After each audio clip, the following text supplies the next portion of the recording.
Hello friends, welcome to Bright Verse Academy. So friends, तो आज के वीडियो में हम लोग एलटी गेट मेंस के जो स्टूडेंट्स हैं उसके लिए आपकी क्लास है। इसके पहले वीडियो में हमने आपको पैटर्न बताया था, intro and body and conclusion के स्ट्रक्चर को हमने बताया था। तो आज हम लोग क्वेश्चन के थ्रू समझेंगे कि उस पैटर्न पर हम कैसे क्वेश्चन को लिखेंगे डिस्क्रिप्टिव वे में। ओके, तो हमने एक क्वेश्चन लिया है यहाँ पर जो कि आपका मेटाफिजिकल पोइट्री से है। उसी के बेस में हम आपको बताएंगे कि आपको कैसे यहाँ पर वो पैटर्न फॉलो करना है। ओके, तो आज हम पढ़ेंगे मेटाफिजिकल पोइट्री, लेकिन सिर्फ थ्योरी के लिए ही नहीं पढ़ रहे हैं बल्कि एग्जैक्ट डिस्क्रिप्टिव पैटर्न में, जिसमें एलटी मेंस एग्ज़ाम में आंसर लिखना होता है। ओके, तो ये एलटी मेंस के लिए आपके लिए इंपॉर्टेंट क्लास होने वाली है। तो उस स्ट्रक्चर को जो हमने बताया था लास्ट वीडियो में, उसी को फॉलो करते हुए हम आज इस क्वेश्चन को देखेंगे। देखिए, एलटी का मेन जो सिलेक्शन का गेम होता है वो नॉलेज से ज़्यादा आपके प्रेजेंटेशन पर होता है। ओके, इसलिए इस वीडियो में हम आपको उसी स्ट्रक्चर को फॉलो करते हुए उसी पैटर्न पर इस क्वेश्चन को डिस्कस करेंगे। ओके, आपको अपने बताया ही था इंट्रोडक्शन कैसे लिखे। 2-3 लाइन में आपको इंट्रोडक्शन और डेफिनेशन, उसका ओरिजिन वगैरह देना है। एंड फिर बॉडी का स्ट्रक्चर बताया था, फीचर्स प्लस एग्जाम्पल्स के साथ एक्सप्लेनेशन करना है। पोएम के एग्जैक्ट एग्जाम्पल्स देने रहेंगे बीच में, तो जिससे कि हमारा एक ही नज़र में समझ में आ जाना चाहिए कि इसमें क्या लिखा गया है। ओके, और एंड में स्ट्रॉन्ग कंक्लूजन दिया जाता है जिससे एग्जामिनर को आंसर कंप्लीट लगेगा। ओके, तो आज का टॉपिक हम इस पैटर्न में कवर करेंगे। ओके, क्या है? Introduction, body and conclusion. Okay, तो चलिए स्टार्ट करते हैं। तो क्वेश्चन हमारा क्या है? 2 वेज में हमने क्वेश्चन लिखे हैं। पहला क्या है? What is metaphysical poetry, explain it's meaning, origin and chief characteristics with suitable examples. Okay, और यही क्वेश्चन आपका सेकेंड वे में क्या है? डिस्कस करना है the main features of metaphysical poetry. तो इस वे में आपको इस पैटर्न, उसी पैटर्न को फॉलो करते हुए इस क्वेश्चन को डिस्कस करते हैं, तो आपको क्लियर होगा कि आपको डिस्क्रिप्टिव में कैसे लिखना होगा। ओके, तो चलिए देखते हैं।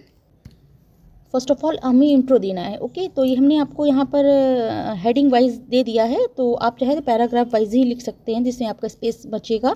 तो यहाँ हमने आपको क्लियर करने के लिए यहाँ पे हेडिंग्स दे दी है। मीनिंग एंड ओरिजिन आपका इंट्रो में हो जाएगा।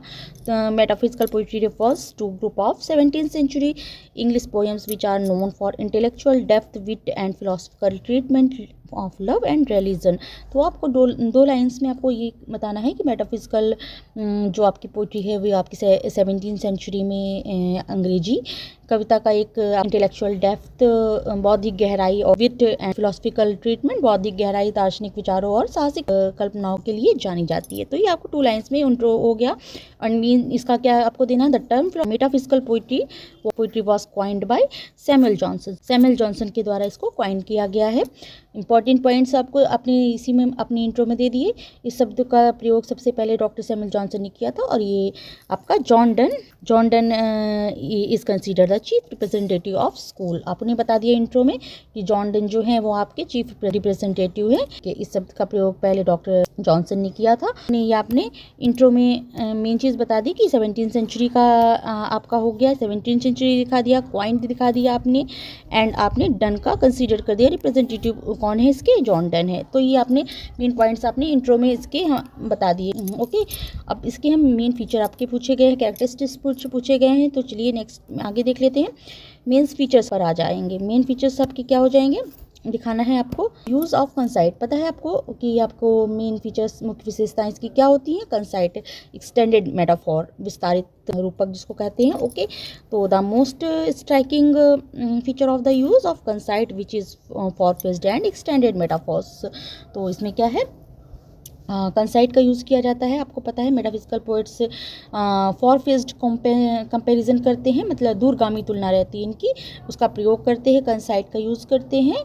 ओके, मैंने बता दिया कि conceit is the main feature of the metaphysical poetry. Okay, ये आपने बता दिया। फॉर फेस्ड कंपैरिजन करते हैं कंसाइट का यूज़ करके। ओके, ये मेटाफॉर का आपने पॉइंट डिस्कस किया। फिर इसी का एग्जांपल आप दे सकते हैं। आपका बहुत इंपॉर्टेंट है ये एग्जांपल, जैसे है अ वैलेडिक्शन फॉरबिडिंग मॉर्निंग।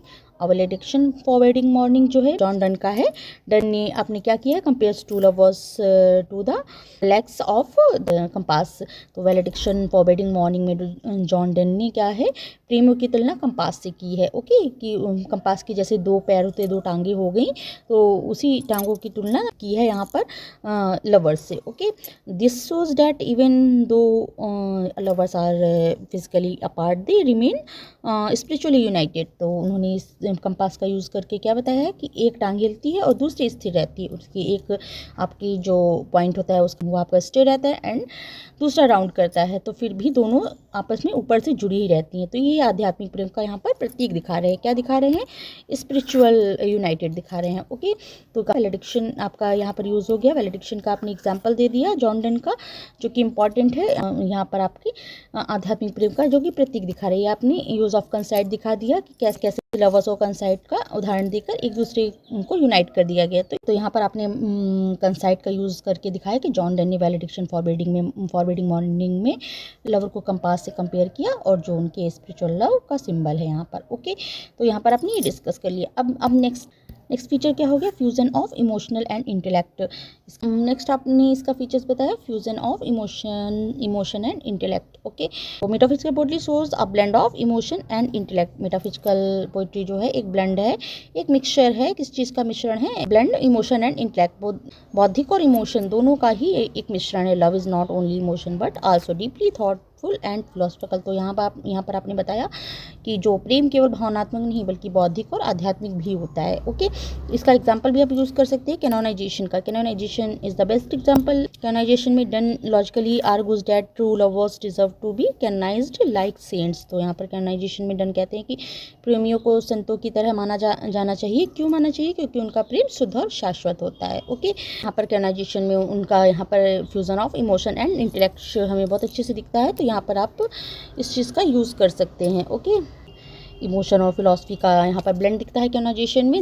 डन आर्गू करते हैं कि ट्रू लवर्स सेंट्स जैसे होते हैं। तो ये आपका यहाँ पर fusion of emotion and intellect का पॉइंट क्लियर हो जाएगा। एंड नेक्स्ट आप इसका फीचर्स कैरेक्टरिस्टिक दिखा सकते हैं। फिट एंड लॉजिकल का आर्गूमेंट होता है यहाँ पर मेटाफिजिकल पोइट्री में।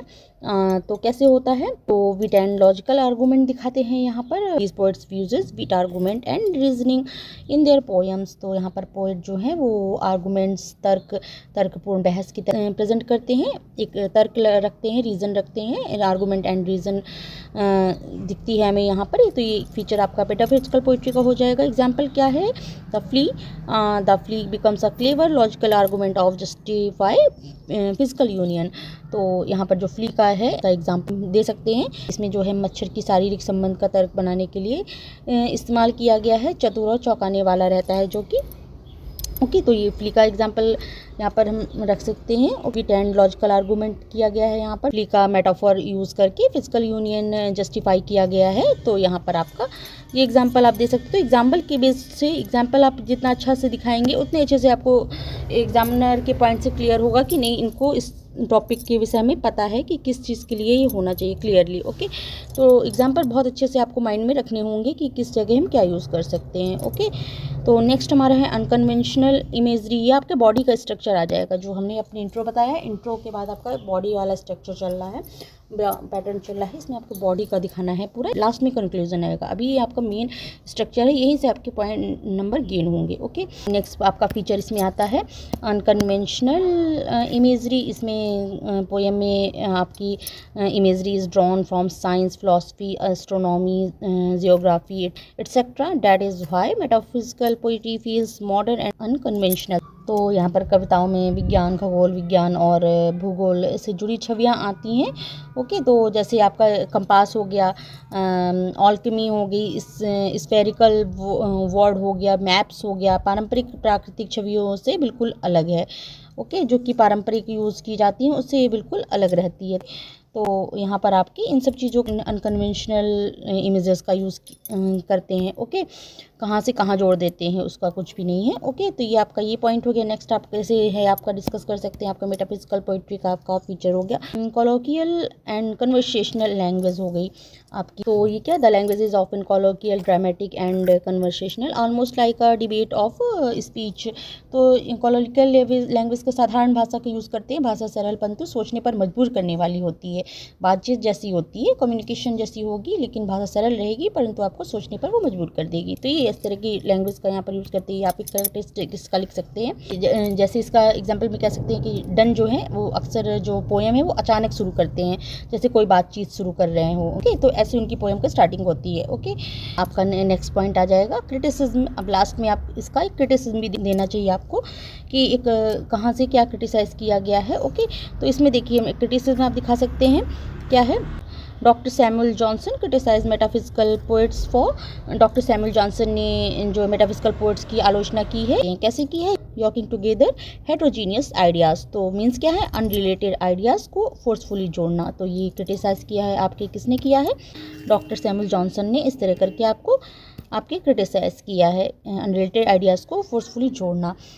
ओके, तो क्रिटिकल व्यू भी आप दे सकते हैं। डॉक्टर जॉनसन ने मेटाफिजिकल पोइट को आलोचना की है कि ये विभिन्न विचारों को जोड़ देते हैं, लेकिन क्या है आगे क्या है, however modern critics admire their, और लेकिन जो मॉडर्न क्रिटिक्स है वो एडमायर करते हैं ओरिजिनलिटी पर, intellectual brilliance, depth of thought, लेकिन आधे पोइट्स हैं वो असाधारणता और बौद्धिक शक्ति की, सो यहाँ पर इनकी सराहना करते हैं, ओरिजिनलिटी, इंटेलेक्चुअल ब्रिलियंस की, डेप्थ ऑफ थॉट की। तो यहाँ पर और मॉडर्न पोइट्स इनकी सराहना करते हैं। ओके, प्रेज करते हैं। तो ये आपका क्रिटिसिज्म भी आप इसमें थोड़ा सा पॉइंट टू पॉइंट लिख सकते हैं। अब लास्ट में आपका क्या आ जाएगा, कंक्लूजन। लास्ट में आपको एक कंक्लूजन देना है आपको छोटा सा, जो आपका छूट गया हो या फिर आपको आंसर जिससे कंप्लीट लगे कि कंप्लीट आंसर है। Metaphysical poetry is distinguished by it's fusion of thought and feelings, its intellectual richness, use of concepts and philosophical treatment of love make it a unique and influential movement in English literature। तो यहाँ पर आपको conclusion last में देना है, क्या है, metaphysical poetry जो है फीलिंग्स, थॉट एंड फीलिंग्स, भावना और बौद्धिकता के मिश्रण के लिए एक अलग कड़ी है। एक आपकी metaphysical poetry fusion of thought and feelings है आपका। जॉन डन ने अंग्रेजी कविताओं को दार्शनिक और आध्यात्मिक प्रेम का नया आयाम दिया है। मेटाफिजिकल पोइट्री थॉट और इमोशन को परफेक्टली कंबाइन करती है, इसलिए ये यूनिक और टाइमलेस है इंग्लिश लिटरेचर में। तो इस तरह करके आप यहाँ पर छोटा सा आप ये कंक्लूजन दे सकते हैं। तो इसी पैटर्न में हमने देखिए फॉलो किया है उसी पैटर्न को, और आप जो हमने हेडिंग वाइज लिखा है तो आप इसको पैराग्राफ वाइज लिख सकते हैं और बाद में हाईलाइट कर दीजिए, जो मेन पॉइंट है उनको हाईलाइट कर दीजिए, तो आपका स्पेस भी बचेगा। तो हमने यहाँ पर आपको समझाने के लिए आपको हेडिंग्स दे दी है, तो आप इसको पैराग्राफ वाइज लिख सकते हैं और बाद में अंडरलाइन कर लीजिए, हाईलाइट कर दीजिए। ओके, आपका हो गया। पहले आपने क्या दिया, आपका एक तरह का इंट्रो हो गया। ओके, ये आपका इंट्रो हो गया। ओके, फिर यहाँ से आपका क्या आ गया, ये मेन क्वेश्चन जो दिया है आपका बॉडी हो गया, स्ट्रक्चर हो गया ये आपका बॉडी का। यहाँ से आपके जो फीचर्स आपने बताए हैं मेटाफिजिकल के, तो यहाँ तक आपका हो गया। क्रिटिसिज्म भी इसमें ऐड कर दिया आपने। ओके, तो यहाँ तक आपका हो गया ये बॉडी पार्ट स्ट्रक्चर हो गया। लास्ट में आपका कंक्लूजन, छोटा सा आपने कंक्लूजन दे दिया। तो यही स्ट्रक्चर में आपको पॉइंट टू पॉइंट लिखना है और इसको सेव करते हुए पॉइंट टू पॉइंट अपने जो क्वेश्चन में पूछा गया है उसी के अकॉर्डिंग बहुत अच्छे से लिखना है। इसी तरह यही है कि आपको इसी तरह लिखना है। और क्या करना है, साथ में पैराग्राफ शॉर्ट और नीट रखिएगा बिल्कुल। पैराग्राफ्स जो लिख रहे हैं वो छोटे होने चाहिए, बहुत लेंदी से सेंटेंस नहीं। और एग्जाम्पल्स मेन होते हैं, एक दो एग्जाम्पल जरूर दीजिए, एग्जाम्पल्स से बहुत अच्छा असर पड़ता है। और अगर नहीं याद हो तो अपनी लैंग्वेज में उसको आप लिख सकते हैं और अपनी लैंग्वेज के थ्रू लैंग्वेज कर सकते हैं उसको। स्टार्टिंग बिल्कुल स्ट्रॉन्ग रखिए एंड जो एंडिंग है वो भी आपकी जोरदार होनी चाहिए। ओके, तो ये चीज़ थी कुछ मेन फैक्ट्स और यही पैटर्न आपका रहेगा। ओके, इसी पैटर्न को आपको फॉलो करना है। एग्जाम्पल्स के साथ कॉन्फिडेंट एक्सप्रेस करिए और यही आपकी फॉर्मेट चलेगा, यही आपका पैटर्न रहेगा। इसी पैटर्न पे आपको कोई क्वेश्चन डिस्कस करने हैं। सो कैसी लगी क्लास, आई होप आपको ये पैटर्न अब क्लियर हो गया होगा। इसमें हमने आपको क्वेश्चन के थ्रू आपको समझा दिया क्या पैटर्न पर रहेगा। होप सो आपको क्लियर हो गया होगा। अगर अच्छा लगा हो और समझ में आया हुआ हो तो चैनल को लाइक, सब्सक्राइब एंड शेयर जरूर किया करिए। अगर आप चाहते हैं कि हमारे साथ मेंस की तैयारी करना तो कमेंट सेक्शन में यस जरूर लिखिए। तो टीजीटी पीजीटी भी आ गया है तो उस पर भी हम फोकस करेंगे। तो अगर आप चाहते हैं कि इसकी क्लासेस हम कंटिन्यू करें, यस जरूर लिखिए कमेंट सेक्शन में। चैनल को लाइक, सब्सक्राइब एंड शेयर जरूर किया करिए। ओके, चलिए फिर मिलते हैं नेक्स्ट क्लास में। Okay, thank you, thanks for watching.